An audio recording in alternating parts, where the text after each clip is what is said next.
दरअसल गुलामी की व्यवस्था है। तो वोल्टायर ने कहा गुलाम को गुलामी का एहसास करा दो, गुलाम अपनी बेड़ियां खुद तोड़कर फेंक देगा। हम आपको एहसास कराएंगे कि हम इस व्यवस्था में कैसे गुलाम हैं।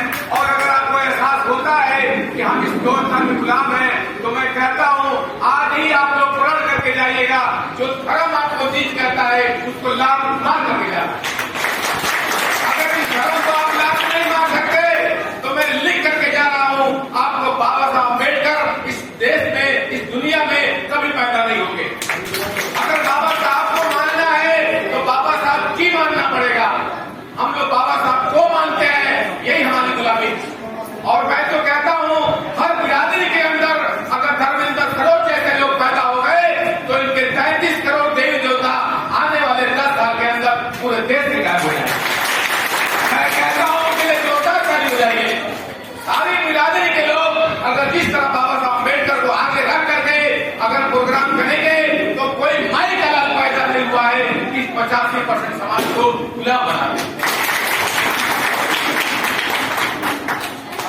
इन्होंने क्या कहा ब्रह्मा जी के मुंह से निकले।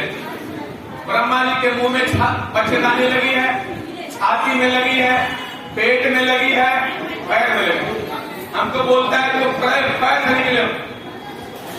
क्या बैठे हुए यादव लोग सुन लीजिए, ये मनुवादी आपको कहता है तुम ब्राह्मण के पैर से निकले हो, तुम अहिर हो तो भैंस चलाओ और भैंस चला करके तीनों वर्णों को पहुंचाओ। तुम पाटिल हो, खेती करके तीनों को पहुंचाओ। तुम मौर्य हो, सब्जी उगा के तीनों को पहुंचाओ। सारे ओबीसी के लोगों ने, मनुवादियों ने कहा तुम शूद्र हो, लेकिन ओबीसी के लोगों ने सोचा हम शूद्र नहीं है, शूद्र हमारा वो भाई है जो गांव के बाहर रहता है। हमने रेलवे की नौकरी छोड़ दी। क्यों? यही व्यवस्था समझाने के लिए। जब हमने रेलवे बंद किया 2010 में तो रेलवे ने हमको नौकरी से निकाल दिया। तो अगर पाटिल होम मिनिस्टर थे महाराष्ट्र के, उन लोगों ने हमको बुलाया और बुला करके पूछा तुम्हारी क्या दिक्कत है। तो हम लोगों ने बताया कि रेलवे ने सबसे पहले हमको नौकरी से निकाला है, पहले आप नौकरी पे रखो। तो उन्होंने हमको नौकरी पे रखा। बताइए ऐसे पाटिल साहब को नमस्कार सैल्यूट करना चाहिए, नहीं करना चाहिए? होम मिनिस्टर थे लेकिन कोई अभिमान नहीं था, कोई गुरूर नहीं था। बताइए जिस समाज ने आपको होम मिनिस्टर प्रधानमंत्री बना रहा है वो समाज बड़ा है कि वो व्यक्ति बड़ा है? हम लोग इस व्यवस्था को जब तक लाभ नहीं मानेंगे, हमको सूत्र कहता है अब कहता है झूठ को बस एक मिनट फांसी जी 1 मिनट कहता है झूठ को नहीं मानोगे तुमको हम नरक में भेज देंगे। और नरक में क्या रखा है? गरम तेल का कड़ाहा, तुमको पकौड़ा जैसा डाला जाएगा। और इस झूठ को मान लोगे तुमको कहाँ भेजा जाएगा? स्वर्ग में। स्वर्ग में क्या रखा है? दूध की नदियां, परियां। चलिए हम आदमी लोग की थोड़ी बहुत सुविधा है और तो कोई सुविधा नहीं। लेकिन दिन भर हमारी महिलाओं को रामायण पकड़ा दिया, सारे ग्रंथ पकड़ा दिए, सारे त्योहार पकड़ा दिया। मैं तो कहता हूं अगर महिलाएं गुलाम हैं तो इसका कारण महिलाएं नहीं है 85% की, ये 85% का समाज है जो अपनी महिलाओं को ऐसे प्रोग्राम में नहीं लाता है, जो अपनी महिलाओं को सावित्रीबाई फुले जयंती में ले जाता है, बाबा साहब की जयंती में ले जाता है, महापुरुषों की जयंती में ले जाता है। आप लेके जाइए, आप फूले वाड़ा लेके जाइए। वो सावित्रीबाई फुले जब 150 साल पहले पढ़ाने गई तो लोगों ने गोबर फेंका, ये कहते हुए तुम इस धर्म की डाई हो, इस धर्म के अंदर तुम पाप कर रही हो। शूद्र को पढ़ाना, नारी को पढ़ाना पाप है। उसको घर से निकाल दिया गया। उसको घर दिया किसने? उस्मान शेख और उसकी बहन फातिमा शेख ने शिक्षा में सहयोग किया। लेकिन हमको बता दिया शिक्षा की देवी कौन है? सरस्वती है, जिसने स्कूल खोला ही नहीं, कॉलेज खोला ही नहीं। आप सामने शीशा रखिए, मिरर, दर्पण, उसको फोड़ दीजिए, आपका फोटो कैसा आएगा? टूटा फूटा आएगा। जब आपका इतिहास ही टूटा फूटा है तो वर्तमान में टूटा फूटा है, और वर्तमान टूटा फूटा है तो भविष्य में टूटा फूटा रहेगा। तो बाबा साहब अम्बेडकर कहते हैं जो कौम अपना इतिहास नहीं जानती वो अपने वर्तमान का निर्माण नहीं कर सकती। तो हमने सावित्रीबाई फुले को कविता लिखा, दर्द लूट कर सुनाएगा कौन, इनकी आवाज उठाएगा कौन? जब अखबार ही लोट छापने लगे तो वतन की हकीकत बताएगा। सावित्रीबाई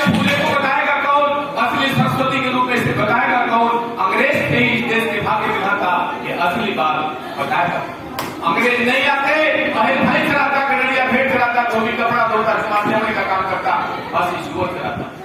तो बाबा साहब ने अंग्रेजों से कहा तो भारत छोड़ के चले जाओगे तो हम तब भी गुलाम रहेंगे, तुम्हारे आने से हमें फायदा क्या हुआ। तो 389 सदस्यों का चयन होता है और 26 जनवरी 1950 को भारत का संविधान बनता है। वो कहता है मानो मानो एक समाज। छुड़ा मार व्यवसाय यानी पहले तो भैंस चलाते थे, भेड़ चलाते थे, चमड़े का काम करते थे, सुअर चलाते थे, तुम चाहो तो छोड़ करके MP बनो, MLA बनो, मुख्यमंत्री बनो, प्रधानमंत्री बनो। तो बताइए सारे लोग इस संविधान की शपथ लेके जाएंगे कि नहीं, जिस संविधान ने हमको आगे बढ़ाया। सारे लोग हाथ खड़ा करके बताइए।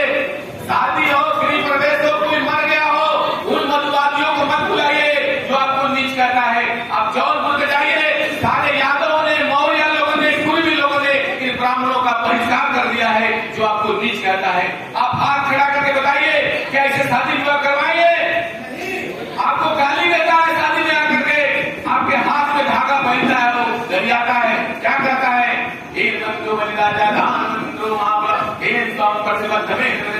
माचल माचल, जिस धागे से आपके राजा दान विवाली को हम लोगों ने गुलाम बनाया, उसी धागे से हम आपको गुलाम बना रहे। माचल माचल, हिल्ला मत, तुम गुलामी में पड़ गए हो, अहिर हो तो खाली फर्श रहो, गिरिया हो तो भेड़ जाओ। तो बताइए कोई धागा पहनेगा? कैसे बताइएगा? कोई धागा पहनेगा? ये धागा गुलामी का प्रतीक है। कुत्ता दो तरह का होता है, एक पालतू और एक फालतू। फालतू के गले में पट्टा रहता है, फालतू खुला घूमता है। ब्राह्मण दूर से आपके हाथ का धागा देख के समझ जाता है कि हमारे झूठ की जोता गए फालतू। कुत्ता बोलना ठीक नहीं है, मैं भी बन जाता, वो गुलाम है। तो बताइए इस झूठ की व्यवस्था में अब क्या है? नीच है। आप मंदिर जा रहे हैं, आपका ध्यान जय काली माई, जय दुर्गा माई, जय सरस्वती माई, आपका ध्यान भगवान पे है और उसका ध्यान कहां पे है? पॉकेट में 81 लाख करोड़ आमदनी में उसकी है। कितनी आमदनी है उसकी? 81 लाख करोड़। और मंदिर में आपको क्या मिलता है? घंटा। क्या मिलता है? आप जाके बोल दीजिए हम पार्टी है, यादव है, मौर्य है, हमें पुजारी बनाओ। क्या वो पुजारी बनाएगा? वो आपको हिंदू नहीं मानता है। हम रेलवे की नौकरी छोड़ दिए, हमसे कोई नहीं पूछता तुम कहाँ काम करते हो। लेकिन जब मैं रेलवे में था तो लोग पूछते थे तुम रेलवे में क्या हो? क्लास 1 हो, क्लास 2 हो, क्लास 3 हो, क्लास 4 हो। मैं बताता था मैं रेलवे में क्लास 3 हूँ। लेकिन रेलवे संविधान से चल रही है तो मैं परीक्षा देके क्लास 2 बन सकता हूँ, मैं परीक्षा देके क्लास 1 बन सकता हूँ, मैं ऊपर जा सकता हूँ। लेकिन जैसे ही आप बोलते हैं हिंदू है, आदमी चुप नहीं बैठता है, वो पूछता अच्छा हिंदू होगा तो हिंदू में क्या होगा?